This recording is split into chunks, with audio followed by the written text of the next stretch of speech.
Evo, pa imamo že Q&A 2. Spet so bili ful dobri odzivi, tako da hvala lepa.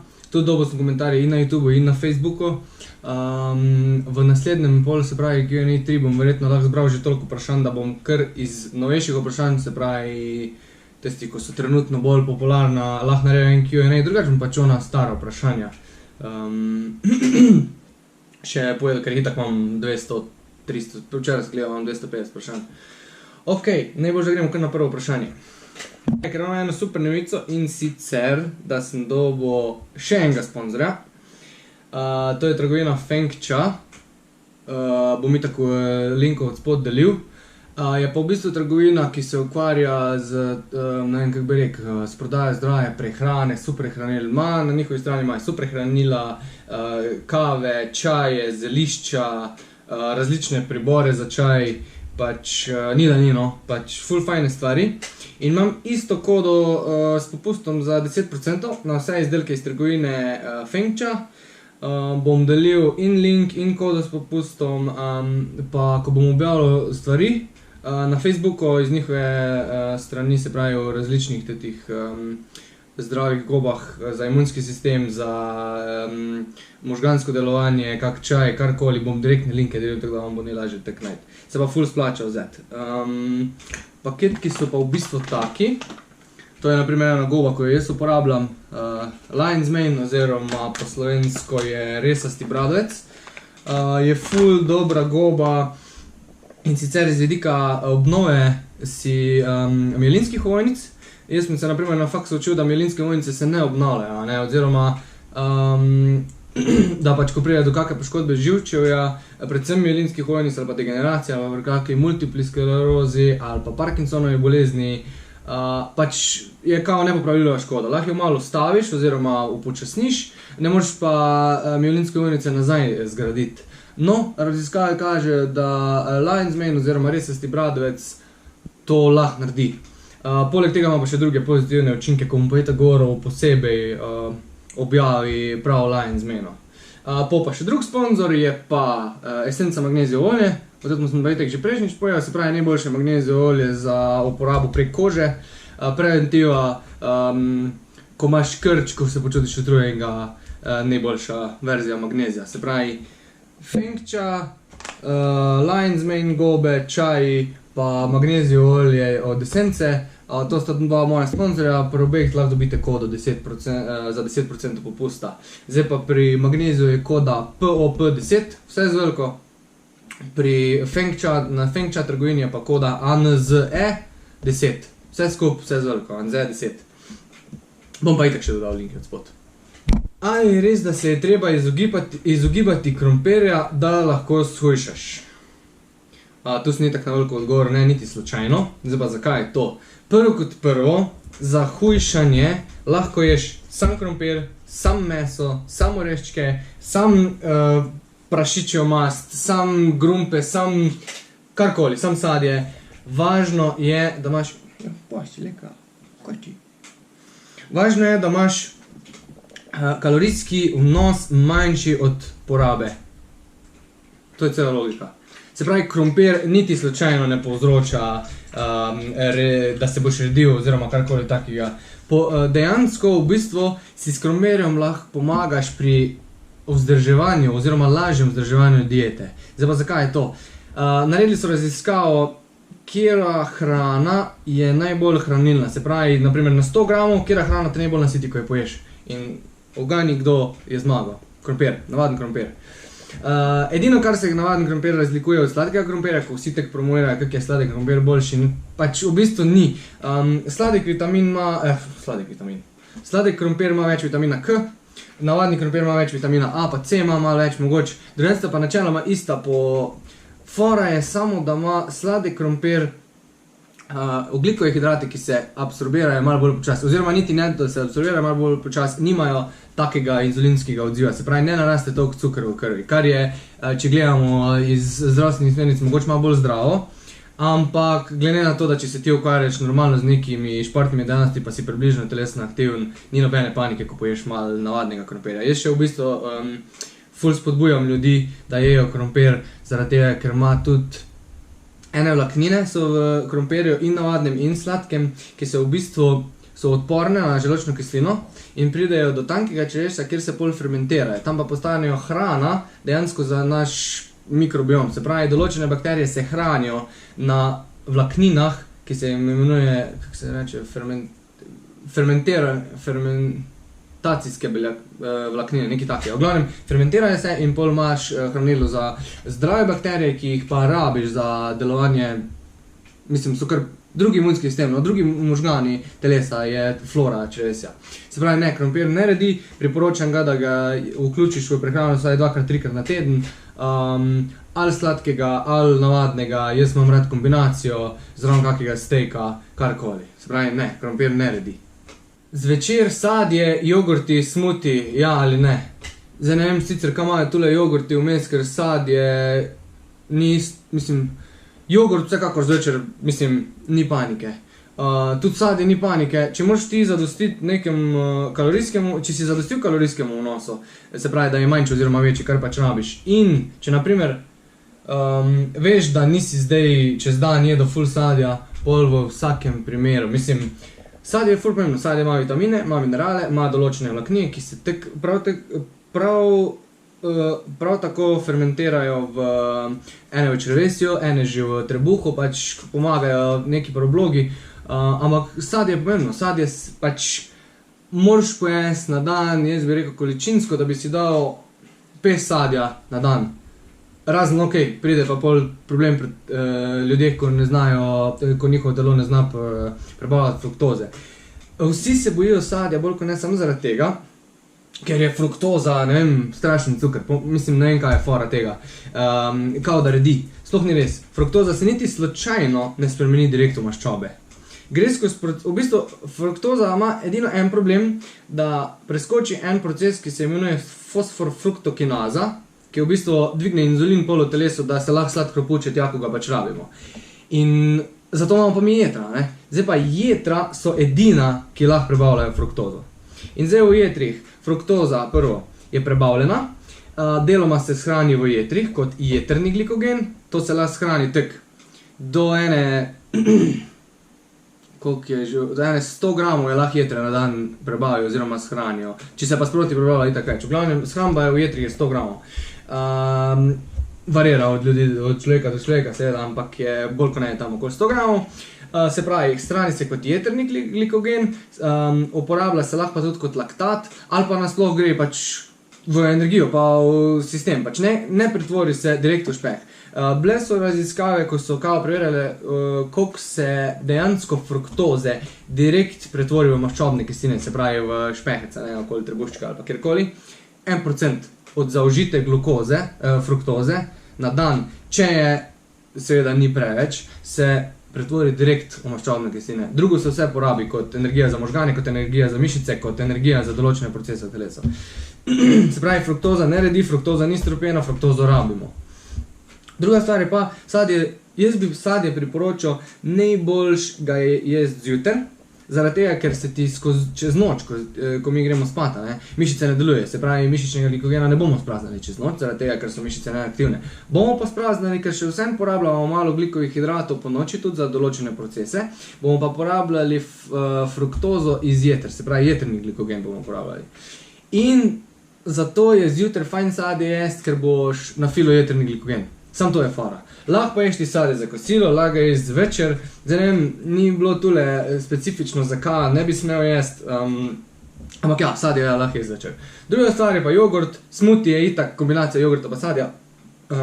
Načeloma jogurt pa ne vidim problema, zakaj ga ne bi mogel zvečer jesti.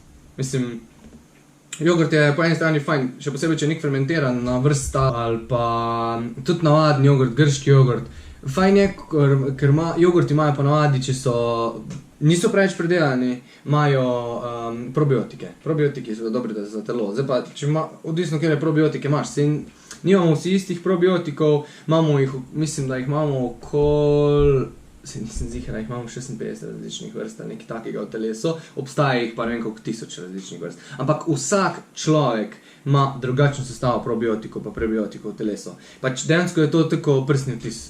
Niti en človek, niti siamska dvojčka nima istega profila probiotikov. Se pravi, jogurt, ja, zakaj pa ne, ti sam gleda, boš zadostil kalorijskemu vnosu takega, ko ga rabiš pač. To je v bistvu to. Zjutraj fasted, lis kardio ali takoj po treningu za uteži. Dolžina, frekvenca, tempo. Se pravi, bom se tu bolj osredotočil na lis kardio, pa na njegovo dolžino, pa na frekvenco, pa na tempo, pa če bi ga jaz delal, oziroma kdaj bi ga delal. Zdaj mislim, to je v bistvu nizka intenzivnost kardija, s tem verjetno hočeš povečati porabo maščob. Zdaj je pa tek čist odvisno je. Rečemo, da imamo zjutraj trening za moč. Postavil, da delamo lis kardio, se pravi nizko intenziven kardio za kurjenje maščob pred treningom. Kakva bi mogla biti dolžina? Mislim, načeloma je čisto eno. Ko ti priješ na trening na tešče, bo telo, če bo kardio lis dejansko, da ne boš pretiraval z intenzivnostjo, bo načeloma telo že zaradi spraznega glikogena v jetrih, ne boš imel nekega cukra tudi v obtoku, zaradi tega, ker nisi nič jedel. Kava lahko malo dvigne glukozo, ker je zato, ker se malo jetrnega glikogena spusti, ampak načeloma boš začel kuriti maščobe. Po enih 30 minutah bi mogel začeti kuriti maščobe. Se pravi, tam, jaz če bi delal lis kardio, ne vem, 45 minut, najmanj do 1 ure, pa bi šel pa na moč. Ampak pri moči moraš pa zdaj spet tako paziti. Zdaj, če imaš ti neko hipertrofijo, ti rabiš ogljikovih, mislim, ti ne boš samo maščobe kuril med tem, ko boš trgal mišice. Boš še vseeno rabil nek cukor. Tako da je zdaj mogoče za moč kot moč, se pravi 3 do 5 ponovitev, tam načeloma lahko, ampak je spet, tam ti bo hiter puls na nas, hitra bo intenziteta, se pravi, moraš s pauzami fajn zadeti, da se ne boš prekuril. Se pravi, ja, kaj je dolžina, frekvenca, tempo. Jaz bi rekel, v bistvu, če ga delaš prej, jaz bi ga delal 30 do 45 do 60 minut, potem greš pa na moč, pa narediš tisto. Ampak so pa raziskave pokazale, da če ti čez dan kuriš, oziroma čez jutri kuriš malo več maščobnih, prostih maščobnih kislin, ko jih pač lahko pokuriš, jih bo telo čez dan malo več shranilo. Teda še vseeno je važno, koliko si jih shranil, pa koliko si jih porabil, tista razlika, to je važno v bistvu na koncu dneva.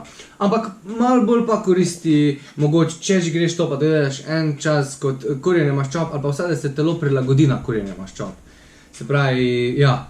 Ne vem pa zdaj, a je boljš pred treningom ali po treningu delati. Načeloma je res, da lahko še tek narediš, da če greš pa narediti prvi trening za moč, v bistvu poskrbiš, da res izprazniš glikogen in iz jeter in iz mišic, kolikor ga pa če imaš, če ti ga rata izprazni, to ti ga mogoče ne bo, razen če si res čisto v deficitu.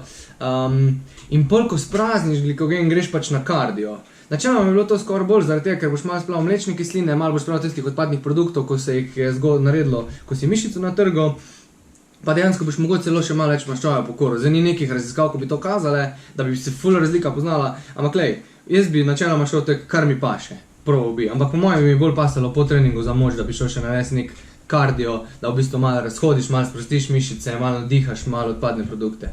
Teda ja, mogoče po treningu za moč celo boljš narediti nizkointenzivni kardio.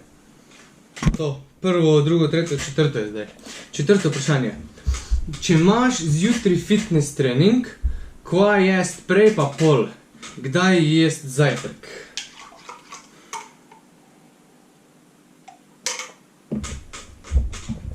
Če imaš zjutraj fitness trening, kva jest prej pa pol? Zdaj je čisto odvisno spet od konteksta, kaj zdaj hočeš ti doseči z fitness treningom. Pa bom si zdaj izbral, ne vem, hočem povečati mišično maso. Pa je pol spet odvisno.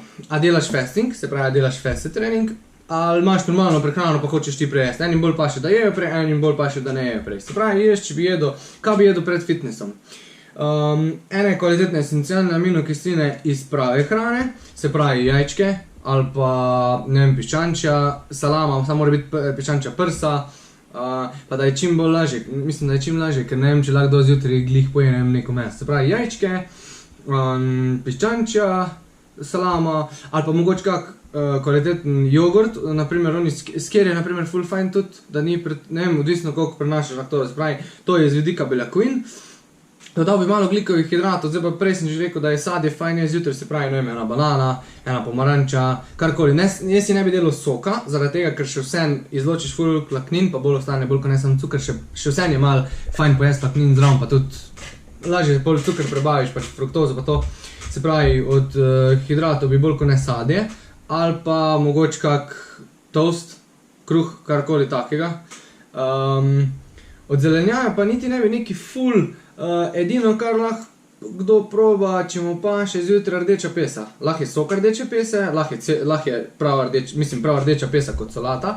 Zaradi tega, ker ima dušikov oksid, kar pa povzroča boljši pretok krvi po žilah, bi načeloma ti lahko dal nek tak mini booster. Se pravi, to bi jaz jedel za zajtrk. Zdaj po treningu za moč, kaj smo že rekli za moč, ne?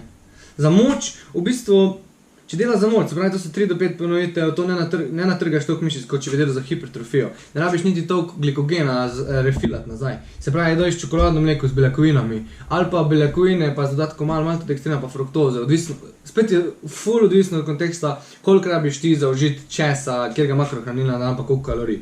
Načeloma, čokoladno mleko je tako univerzalna zadeva, pol pa sam dodaš. Jaz bi spet naredil, tako sem rekel. Trening za moč, takoj po treningu za moč esencialne aminoksine, po 15 do 20 minutah še shake, ko si ga pač pripraviš neko kombinacijo, to kar sem rekel. Če pa delaš hipertrofijo, oziroma ne vem nekla, če fitness trening, hipertrofija, laktatni prah, karkoli takega, boš pa pokuril ful več glikogena, mišičnega, ne jetrnega, in tam boš pa rabil na fila glikogen. Zdaj, če imaš 2 treninga na dan, je ful pomembno, da čim prej zaužiješ ta shake, se pravi, čokoladno mleko, beljakovine, pa dodatek ogljikovih hidratov, maltodekstrina, fruktoze. Zdaj, če rabiš toliko cukra, če pa nimaš 2 treningov na dan, pa niti ni teh nujno, da takoj po treningu ješ. Meni ful paše, pa plus tega, da imam 2 treninga na dan, ni pa nujno. Sam je pa fajn, da v roku 1-2 ur pa poješ neko kvalitetno obrok, ko priješ domov, zaradi tega, da nafilaš glikogen, da daš gradnike mišicam, pa to. Ni pa zdaj tako, da če pa ne boš jedel, pa se mišice ne bojo zgradile zaradi tega, ker imaš ti še vse nek aminokislinski bazen v telesu, ko je bolj kot ne skozi poln, če imaš kolikor toliko urejeno prehrano in lahko iz tam ven dobiva telo kot za gradnike mišic. Ampak po treningu bi pa jaz čist odvisno. Od mesa je fajn rdeče meso, belo meso, ribje, karkoli, losos, ena maščobnata riba malo, ker imaš fajn omega 3, bolj kakršnokoli morski sadeži, od hidratov, imaš navadni krompir, sladki krompir, mešanca, kuskus, po treningu bi edino izbiral bolj hitre ogljikove hidrate, se pravi bele testenine, bel riž, zaradi tega, da ti še vse malo hitro dvigne inzulin, je malo boljš, kot pa počasen prirastek. Pa, naprimer, riž, če imaš bel riž, jaz bi ga namakal 12 do 24 ur. Prvo kot prvo zaradi ene kisline. Riž ima v bistvu neko vojnico čez, ko vsebuje eno kislino.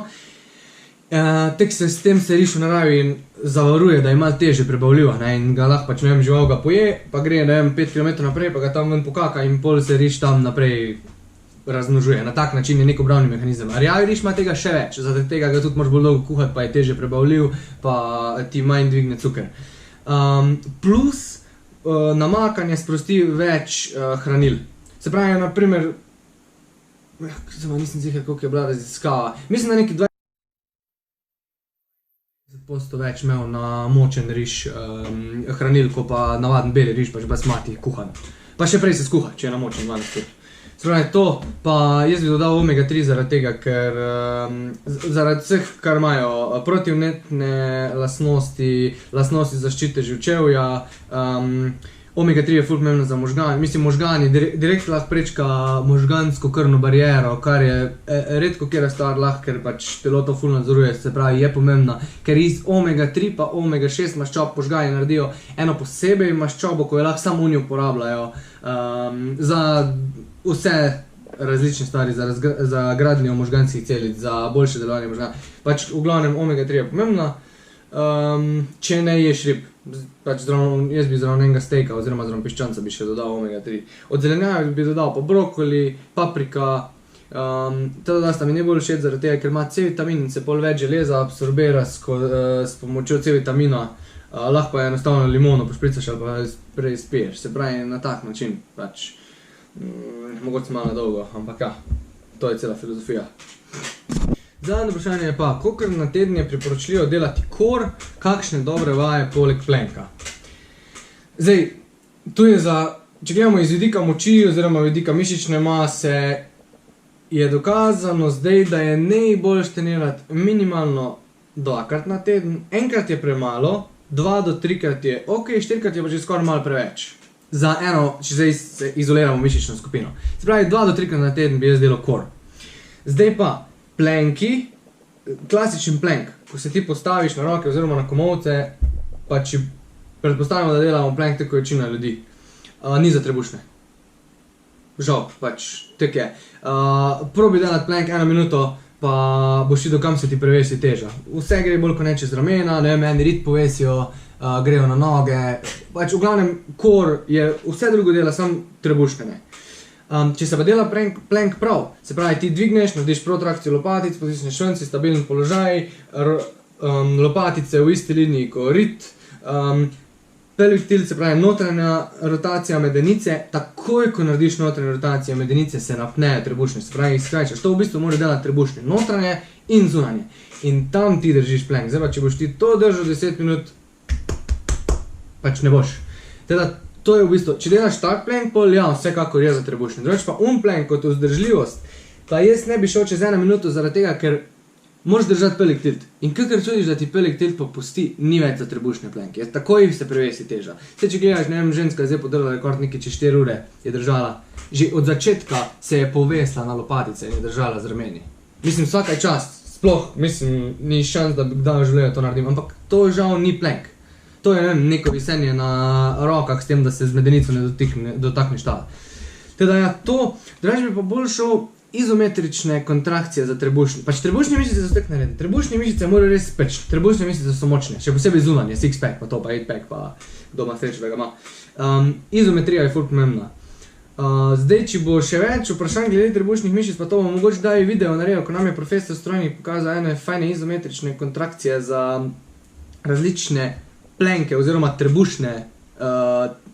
Ful je podobno, tako da bi delal crunch, ko v bistvu sam dvigneš zgornji del, držiš, pa spustiš. S tem, da tule je v bistvu pritisk ti roko stegneš, jo nastaviš na pokrčeno nogo, medtem ko ležiš, narediš notranjo rotacijo in pol z polno silo, kakor lahko, kakor hitro potisneš roko v nogo, s tem, da trup potisne, ne potisne roka. Roka je skozi tega in ti v bistvu s trupom potisneš. In na tak način narediš ful močno izometrično kontrakcijo. Izometrična kontrakcija je v bistvu nemočnejša kontrakcija, sam ekscentrična bila še pač močnejša, ker to ne moreš držati več kot 5 sekund. In v 5 sekundah spustiš, zadihaš, pa ponovno. Na tak način bi se mogli delati trebušne. Če pa delaš hipertrofično, na trenažerih pa to, je pa tak, pač tam 10 do 15 ponovitev, 3 do 5 serij, 2 do 3 krat na teden. Pa prej poskrbi za esencialne aminokisline, da imaš bazen, da jih imaš neki proste v krvi za dosti dobro regeneracijo. Pa pač stimulus, pa prehrana mora biti poštimana, če hočeš zrihtati trebušne mišice, druge ni. Teda ja, to je pa to. Še enkrat hvala vsem, ko ste si pogledali video. Spet prosim za komentarje, za kaj bi radi, pač kakršnakoli vprašanja imate. Če bi kaj spremenili v Q&A posnetkih, a prehiter govorim, a prepočas govorim, a me kaj ne razumete, ko ne govorim knjižne slovenščine, a bi se mogel drugače obleči, karkoli. Vse sprejemam, vse bom prebral, kakor imel cajta. Zdaj pa še enkrat 2 sponzorja. Feng Cha trgovina, Magnesium Essenca, koda za popust ANZE10, koda za popust POP10. Oboje dvoje 10% popusta, ful boste pomagali pri kanalu, pri mojem razvoju, hvala še enkrat, kdorkoli bo naročil. Če pa koga zanima, kaj bi priporočil iz trgovine Feng Cha, pa prosim, ne me kontaktira, ker imajo ene super zadeve, naprimer Cordyceps je ena goba, ko so zdaj dokazali, da poviša en teden jemanja 5 gramov Cordycepsa na dan, je povišalo število T-celic, se pravi trombocite oziroma imunski sistem za 60% pri rakavih bolnikih. Se pravi, je res super naravno zdravilo, pa to ni goba kot psihadelična goba, to je goba kot, ne vem, šitake, jurčki, lisičke, na tak način je. S tem, da je v prahu ful fajn, ful lepo izmeto, ful dober okus, mislim, sploh nima ogavnega okusa. Dejansko si odražil smuti, naprimer tudi smuti, ko vam je zdaj pred spanjem. To sta in lion's mane, in cordyceps, CBD, kokosovo olje, ghee, kokosovo mleko, pa triptofan. To je v bistvu šejk za pred spanjem. Na koncu pa, ko se malo sladi, dam še CBD noter, zato ker olje, mleko se grejem, da je bolj dobro me. In pol dam še noter CBD in to je v bistvu to. Zraven tega pa pojem še omega 3 maščave, pa imam za spanje v nulo. Bom tudi govoril o parih primerih, ko sem jih imel, zaenkrat so sicer 3, ampak nekaj je, multipla skleroza, Parkinsonova bolezen, pa športna poškodba, kjer je ful pomagala kombinacija lion's mane gobe niacina, se pravi vitamin B3, pa psilocibina iz psihadeličnih gob. Pri čutenju mišic na nogi, pri dejansko izboljšanju za 50-60% pri Parkinsonovi bolezni, pri upočasnitvi degeneracije živcev, pri multipli sklerozi, dejansko je lahko začel trenirati nazaj, pa je čutil, kaj trenira, ker pri multipli sklerozi je glih to problem, da pač ne pridejo signali do mišic, ker živčni končiči v bistvu odmerajo. In dejansko kombinacija lion's mana, niacina, pa niacina pa psilocibina je ful pomagala. Bom razložil, zakaj je to. Če koga zanima, ne me kontaktira, se pravi, kode so v opisu, pa če karkoli ni jasno, piš, pa bom, ko bom imel cajt odgovoril.